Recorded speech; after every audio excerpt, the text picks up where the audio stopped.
12월 30일 금요일입니다. 2022년의 마지막 금요일 밤. 아침에 해야 되는데 오늘도 밤에 하게 됐네요. 자, 요한 3서 1장 1절로 8절. 장로인 나는 사랑하는 가이오 곧 내가 참으로 사랑하는 자에게 편지하노라. 사랑하는 자여, 내 영혼이 잘됨 같이 내가 범사에 잘되고 강건하기를 내가 간구하노라. 형제들이 와서 내게 있는 진리를 증언하되 내가 진리 안에서 행한다 하니 내가 심히 기뻐하노라. 내가 내 자녀들이 진리 안에서 행한다 함을 듣는 것보다 더 기쁜 일이 없도다. 사랑하는 자여, 내가 무엇이든지 형제 곧 나그네 된 자들에게 행하는 것은 신실한 일이니 그들의 교회 앞에서 너의 사랑을 증언하였느니라. 내가 하나님께 합당하게 그들을 전송하면 좋으리로다. 이는 그들이 주의 이름을 위하여 나가서 이방인에게 아무것도 받지 아니함이라. 그러므로 우리가 이 같은 자들을 영접하는 것이 마땅하니 이는 우리로 진리를 위하여 함께 일하는 자가 되게 하려 함이라. 아멘. 환대의 사람. 장로는 환대의 사람 가이오를 축복합니다. 복음 전하는 사명을 맡은 이들에게 따뜻한 품이 되어준 그의 환대는 여러 교회의 본이 되었습니다. 우리에게 주는 교훈은 무엇입니까?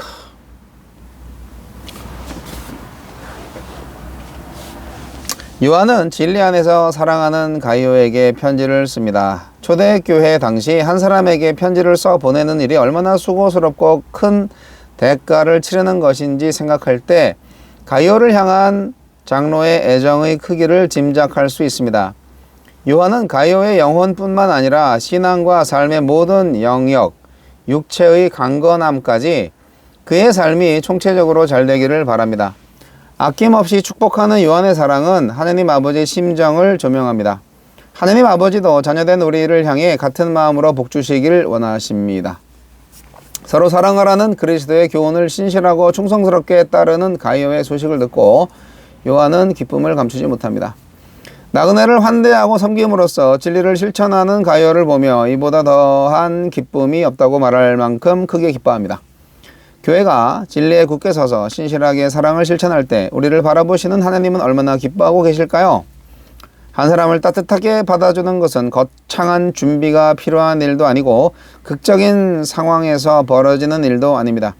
진실한 사랑과 우정의 손길, 섬김과 환대의 품을 내주는 일은 작고 소박한 일상입니다. 예수님은 지극히 작은 자에게 행한 그 평범한 일들을 기억하시고 칭찬하십니다. 주님이 부탁하신 사명을 따라 복음을 들고 순회하던 전도자들을 사랑으로 살피고 돌보는 가이오의 사역은 오늘 우리도 삶의 현장에서 이웃에게 즉시 행할 수 있는 일입니다. 하느님의 명예를 위해 거룩한 가치를 수호하면서 사명을 감당하는 이들을 영접하고 그들의 필요를 채우는 일 또한 부르심에 순종하는 것입니다.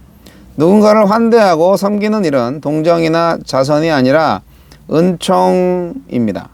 우리는 기도와 물질, 섬김과 나눔을 통해 그들과 동역할 수 있습니다. 말씀 사역자나 선교사들을 어떤 마음으로 후원하고 있습니까? 보고받는 자리에만 있지 않고 우리 대신 선교지에 나간 이들을 감사한 마음으로 돕고 있습니까? 주여, 눈을 들어 환대의 섬김이 필요한 이들의 사정을 구체적으로 살피게 하소서. 가이오를 칭찬하는 가이오에게 보내는 요한 사도의 편지입니다. 가이오는 어떤 사람인가요? 네, 요한 사도가 사랑하는 사람이고요. 그 유명한 인사가 나와요. 사랑하는 자여, 내 영혼이 잘된 같이 내가 범사에 잘되고 강건하기를 내가 간구하노라. 노래도 있죠. 사랑하는 자여, 내 영혼이 잘된가 같이 내가 범사에 잘되고 강건하기를 내가 간구하노라. 뭐 이런 찬양이 있는데, 이거는 뭐 번영신학 차원에서 해석할 게 아니고요. 그 당시에 그 기독교인이 아닌 사람들도 이렇게 인사 관용구라고 보시면 돼요. 예, 인사의 내용이에요.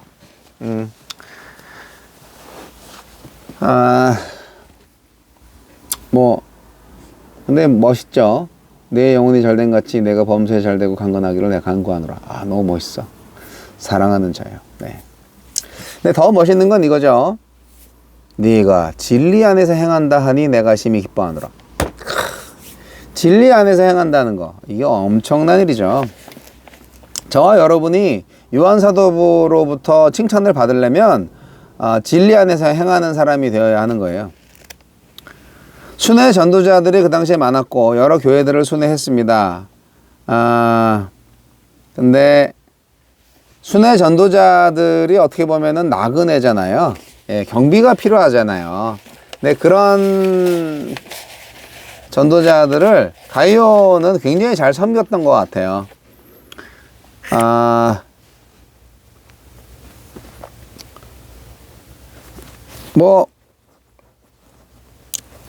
육체를 입은 우리들이잖아요. 그래서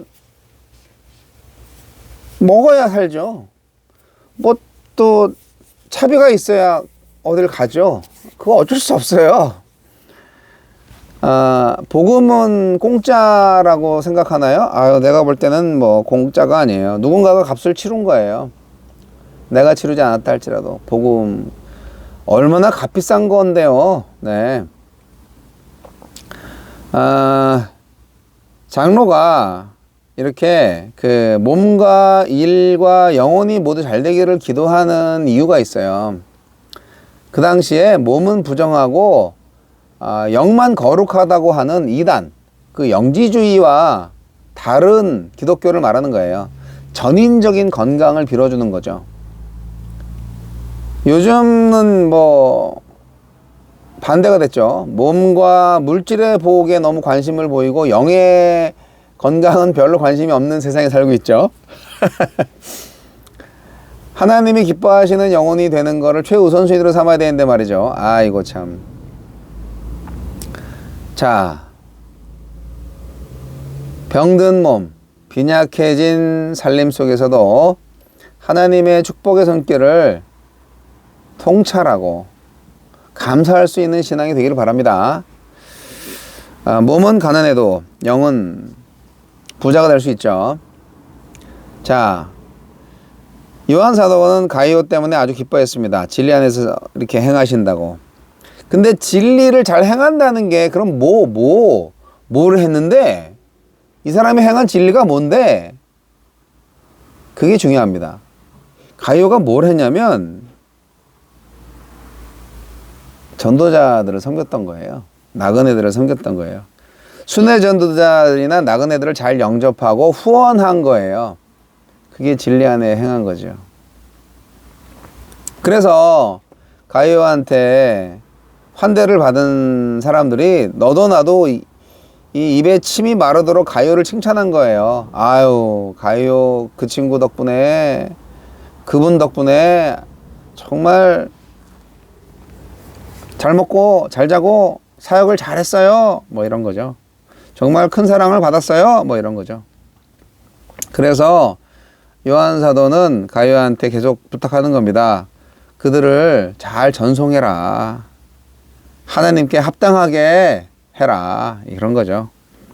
무턱대고 도움을 받은 것은 아니에요. 돈을 목적으로 한 거짓 교사들과는 달리 참된 복음 전도자들은 그리스도인에게서만 도움을 받았어요.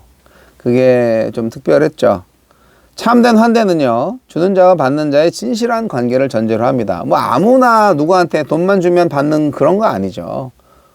돈을 받는 거요, 이유가 있어야 되고요. 그 사람이 나한테 줄 만한 사람인지 내가 또 받을 만한 사람인지를 점검해야 돼요. 그만큼 관계가 중요한 거죠. 네. 참된 환대가 뭐냐? 주는 자와 받는 자가 진실한 관계의 전제로 했을 때 가능하다. 우리를 향한 하나님의 구원의 환대, 그게 바로 우리가 환대하는 근거가 되지 않습니까? 우리는 하나님의 자녀야. 하나님 우리를 구원하셨어. 우린 가족이야. 그거 아니에요? 그게 가장 중요한 근거입니다. 진리 안에 있는 자의 환대만이 진실한 환대가 되는 이유죠. 만약에 이제 예수 안 믿는 사람이 우리를 환대해줬다. 그분의 환대는 하나님께 영광이 되지 않을 수도 있어요. 자기 사랑이 될 수도 있고 자기 의의가 될 수도 있어요. 물론 기독교인끼리도 이렇게 환대한답시고 뭐 이렇게 해서 자기 영광을 드러내는 사람들도 물론 있죠. 어쨌든 하나님이 중심을 다 아시겠죠. 또 어떤 경우에는 불신자도 하나님께서 급할 때는 쓰세요. 그러나 원칙적으로 말씀드린다면 우리가 서로 환대할 수 있다는 것은 서로 그리스도의 자녀요, 그리스도의 형제 자매이기 때문에 가능하다는 것입니다. 그래도 뭐 이 말씀 너무 좋은데요. 그래도 영육혼이 다 건강해야지. 그게 좋잖아요. 이왕이면 굳이 이렇게 풍요로운 세상에서 우리만 그렇게 가난하게 살 필요가 있어요. 일부러 가난해질 필요는 없어요. 기독교는 축복의 종교입니다. 사랑하는 자여, 내 영혼이 잘된 같이 내가 범사에 잘되고 강건하기를 내가 간구하노라. 저도 교회를 위해서 간구합니다. 모든 일에 형통의 복을 주소서. 진리를 따라 행하게 하소서. 이것이 오늘날 교회의 기도가 되어야 할 줄로 믿습니다.